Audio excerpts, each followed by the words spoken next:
Hello guys, welcome back to my channel with another tutorial. So ఈరోజు మనం Adobe ఇలిస్ట్రేటర్లో ఒక logo ఎలా design చేస్తారో నేర్చుకుందాం. సో గైస్, మీరు కనుక నా ఛానల్ని ఫస్ట్ టైం విజిట్ చేసినట్లయితే అండ్ నా ఛానల్ని ఇంతవరకు సబ్స్క్రైబ్ చేసుకోకపోతే సబ్స్క్రైబ్ చేసుకోండి. బికాజ్ నేను బిగినర్స్కి ఈజీగా అర్థమయ్యే విధంగా నేను నా ఛానల్లో ట్యూటోరియల్స్ అప్లోడ్ చేస్తుంటాను. అండ్ ఆ ట్యూటోరియల్ చూసి మీరు graphic designing and photo editing ఈజీగా నేర్చుకోవచ్చు. And guys, let's start it. So ముందుగా అడోబ్ ఇలిస్ట్రేటర్ అయితే ఓపెన్ చేసుకోవాలి. సో ఇప్పుడు మనం డిజైన్ చేసుకోబోయే లోగో ఇదే అనమాట. సో దీనికోసం మనం ముందుగా ఏం చేయాలంటే ఇక్కడ నుంచి టెక్స్ట్ టూల్ సెలెక్ట్ చేసుకోవాలి. సెలెక్ట్ చేసుకొని ఒకసారి క్లిక్ చేస్తే మనకు బై డిఫాల్ట్ టెక్స్ట్ అయితే వస్తుందన్నమాట. దీన్ని మనం ఎడిట్ చేసుకోవచ్చు. సో ఇక్కడ నేను క్యాప్స్ లాక్ ఆన్ చేసుకొని KN అని టైప్ చేసుకుంటున్నాను. అండ్ దీని ఫాంట్ వచ్చేసి ఇక్కడ మీరు చూసుకున్నట్లయితే పాపిన్స్ బ్లాక్ అనమాట. అండ్ ఇక్కడ నేను ఫాంట్ సైజ్ వచ్చేసి సమ్వేర్ అరౌండ్ 100 అలా పెట్టేసుకుంటున్నాను. ఓకే, వన్స్ ఒకసారి ఇలా మనం ఫాంట్ యాడ్ చేసేసుకున్న తర్వాత ఈ ఫాంట్ని సెలెక్ట్ చేసుకొని రైట్ క్లిక్ ఇచ్చినట్లయితే మనకి ఇక్కడ క్రియేట్ అవుట్లైన్స్ అని ఉంటుంది. ఈ ఆప్షన్ అయితే సెలెక్ట్ చేసుకోవాలి. సెలెక్ట్ చేసేసుకొని మళ్ళీ ఈ ఫాంట్ని సెలెక్ట్ చేసుకొని ఇక్కడ అలైన్ ఆప్షన్స్లోకి వెళ్ళి ఇక్కడ horizontal align centre and vertical align centre పైన అయితే క్లిక్ చేసుకోవాలి. ఈ అలైన్ ఆప్షన్ అనేది మనకి ఇక్కడ విండోలోకి వెళ్తే ఇక్కడ కూడా ఉంటుంది అనమాట అలైన్ అని. ఇక్కడ నుంచి కూడా మనం సెలెక్షన్ చేసుకోవచ్చు. ఓకే, సో వన్స్ ఒకసారి ఇలా మనం టెక్స్ట్ యాడ్ చేసేసుకున్న తర్వాత ఇక్కడ మనకి షేప్స్ ఉంటాయి అనమాట. ఇక్కడ మనం క్లిక్ అండ్ హోల్డ్ చేసినట్లయితే మనకి ఇక్కడ ఎలిప్స్ టూల్ అని ఉంటుంది. ఈ టూల్ని అయితే సెలెక్ట్ చేసుకోవాలి. సెలెక్ట్ చేసుకొని కీబోర్డ్లో షిఫ్ట్ పట్టుకొని ఒకసారి ఇలా డ్రా చేసుకున్నట్లయితే మనకి ఇలా పర్ఫెక్ట్ సర్కిల్ అనేది వస్తుంది. సో ర్యాండమ్గా ఒక సైజ్ అయితే మనం ఇలా డ్రా చేసేసుకోవాలి. డ్రా చేసేసుకున్న తర్వాత సింపుల్గా మనం ఇక్కడ ఈ ఫిల్ అనేది క్లిక్ చేసుకొని ఇక్కడ మనకు ఫస్ట్ ఆప్షన్ ఉంది కదా ఎంటీ అని, నన్ అని, ఈ ఆప్షన్ అయితే సెలెక్ట్ చేసుకోవాలి.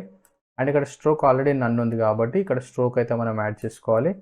ఇక్కడ మనం స్ట్రోక్ వెయిట్ వచ్చేసి ఇక్కడ ఇంక్రీజ్ చేసుకున్నట్లయితే మనకు స్ట్రోక్ సైజ్ అనేది ఇంక్రీజ్ అవుతుంది. And at the same time ఇక్కడ ఇంక్రీజ్ చేసుకున్న కూడా ఇంక్రీజ్ అవుతుంది అనమాట. సో ఇలా మనం మాన్యువల్ కూడా టైప్ చేసుకోవచ్చు అనమాట. సో ఇక్కడ నేను సమ్వేర్ అరౌండ్ 20 అలా పెట్టేసుకుంటాను. ఓకే, పెట్టేసుకొని ఫస్ట్ నేను ఏం చేస్తానంటే ఇక్కడ దీన్ని సెంటర్లోకి అలైన్ చేసుకుంటాను. So horizontal align centre and vertical align centre. So align చేసుకొని థిక్నెస్ రెండు మ్యాచ్ అవుతున్నాయో చూసుకుంటాను.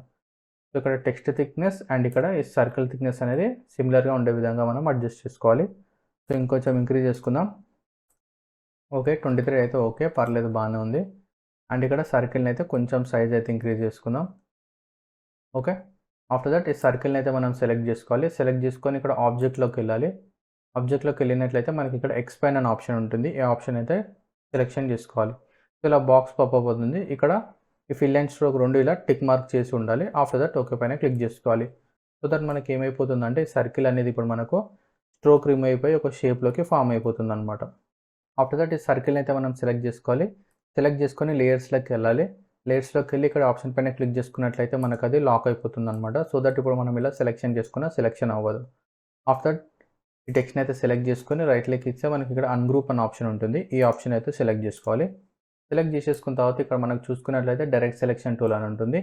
ఈ టూల్ని సెలెక్ట్ చేసుకొని ఇక్కడ ఇలా డ్రాగ్ అండ్ సెలెక్షన్ చేసుకున్నట్లయితే మనకి ఇక్కడ ఈ రెండు యాంకర్ పాయింట్స్ అయితే సెలెక్ట్ అవుతాయి. సెలెక్ట్ అయిపోయిన తర్వాత కీబోర్డ్లో షిఫ్ట్ పట్టుకొని వీటిని అయితే మనం ఇలా సెలెక్షన్ చేసుకొని ఇలా డ్రాగ్ చేసుకోవాలి. ఓకే, సో ఇక్కడ కూడా సేమ్ ఎన్నిని పైన ఉన్న 2 యాంకర్ పాయింట్స్ అయితే ఇలా డ్రాగ్ అండ్ సెలెక్షన్ చేసుకొని కీబోర్డ్లో షిఫ్ట్ పట్టుకొని ఇలా డ్రాగ్ చేసుకోవాలి. షిఫ్ట్ ఎందుకు పట్టుకుంటున్నామంటే ఇలా పర్ఫెక్ట్గా స్ట్రైట్ వస్తుంది అనమాట. లేదంటే మనకి ఇలా కొంచెం అన్ఈవెన్ అవుతుంది అనమాట. సో దానికోసం అని చెప్పి షిఫ్ట్ అయితే క్లిక్ అండ్ హోల్డ్ చేస్తాం. ఓకే, ఆఫ్టర్ దట్ ఇక్కడ మనం ఒక రెక్టాంగిల్ టూల్ అయితే డ్రా చేసుకుందాం. రెక్టాంగిల్ షేప్, దీని కలర్ వచ్చేసి మనం ఇక్కడ సంథింగ్ ఏదైనా డిఫరెంట్గా తీసుకుందాం.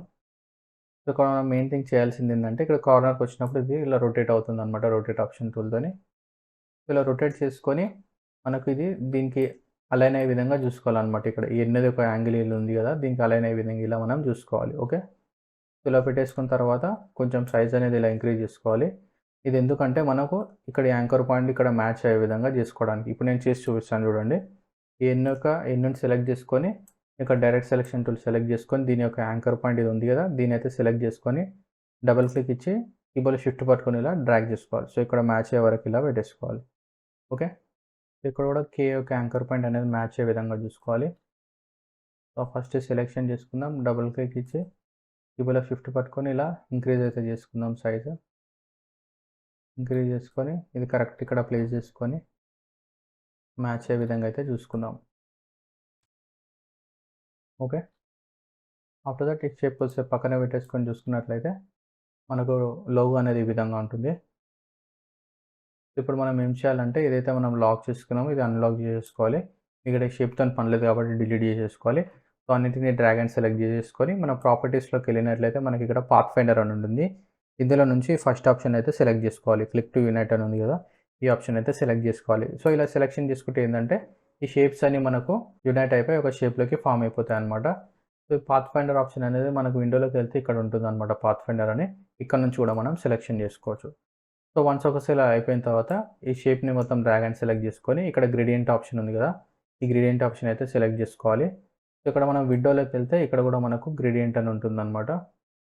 సో, ఇక్కడ నుంచి కూడా మనం సెలెక్షన్ చేసుకోవచ్చు. సో, ఇంతకుముందు నేను ఏదైతే గ్రేడియంట్ యాడ్ చేశానో సో, అదే బై డిఫాల్ట్ గ్రేడియంట్ ఉంది. సో, ఇక్కడ క్లిక్ చేసుకున్నట్లయితే మనకి ఇక్కడ బేసిక్ గ్రేడియంట్ అయితే ఉంటుందన్నమాట. స్టార్టింగ్‌లో అయితే ఇలా ఉంటుంది గ్రేడియంట్. సో, ఇక్కడ మనం కలర్ చేంజ్ చేసుకోవడానికి సింపుల్ ప్రాసెస్ ఏంటి అంటే ఈ కలర్ పైన డబుల్ క్లిక్ ఇచ్చినట్లయితే మనకి ఇక్కడ బాక్స్ పాపప్ అవుతుంది. సో, ఇక్కడ నుంచి మనకు కావాల్సిన కలర్ అయితే మనం ఇలా సెలెక్షన్ చేసుకోవచ్చు. అండ్ మళ్ళీ ఇక్కడ డబుల్ క్లిక్ ఇచ్చి ఇక్కడ నుంచి కూడా మనకు కావాల్సిన కలర్ అయితే సెలెక్షన్ చేసుకోవచ్చు ఈ విధంగా. అండ్ ఇక్కడ మనకు ఇంకొక స్లైడర్ బార్ కావాలి అంటే ఇక్కడ మనకు కర్సర్ పైన ఇట్లా ప్లస్ సింబల్ వస్తుంది కదా! అలా వచ్చినప్పుడు ఒకసారి క్లిక్ చేసుకుంటే మనకి ఇక్కడ ఒకటి వచ్చేస్తుందన్నమాట. సో, గ్రేడియంట్ స్లైడర్ యొక్క లొకేషన్ వచ్చేసి ఇక్కడ నేను మాన్యువల్‌గా 50% పెట్టేసుకుంటాను. పెట్టేసుకొని ఇక్కడ డబుల్ క్లిక్ ఇచ్చి దీని కలర్ అనేది ఇక్కడ నేను మాన్యువల్‌గా ఇలా చేంజ్ చేసుకుంటాను. ఓకే. సో, ఇప్పుడు మనం చూసుకున్నట్లయితే యాంగిల్ అనేది డిఫరెంట్ ఉంది. ఇక్కడ 0 ఉంది కాబట్టి మనకు గ్రేడియంట్ అనేది లెఫ్ట్ టు రైట్ వచ్చేసిందనమాట. సో, ఇక్కడ ఇఫ్ ఇన్ కేస్ మనం యాంగిల్ వచ్చేసి 90 అలా పెట్టేసుకుంటే గ్రేడియంట్ అనేది టాప్ టు బాటమ్ వస్తుందనమాట. సో, ఈ విధంగా యాంగిల్స్ అనేటివి మనకు వర్క్ అవుతాయన్నమాట. సో, ఇంకా మీకు గ్రేడియంట్ గురించి ఇంకా డీప్‌గా తెలుసుకోవాలనుకుంటే దానికోసం ఒక సెపరేట్ వీడియో చేశాను. ఆ వీడియో లింక్ వచ్చేసి వీడియో డిస్క్రిప్షన్ కింద లింక్ ఇస్తాను. అక్కడ నుంచి మీరు చూడొచ్చు. అండ్ లాస్ట్‌కి మనకు చూసుకున్నట్లయితే మనకు ఫైనల్ అవుట్‌పుట్ అనేది ఈ విధంగా ఉంటుంది.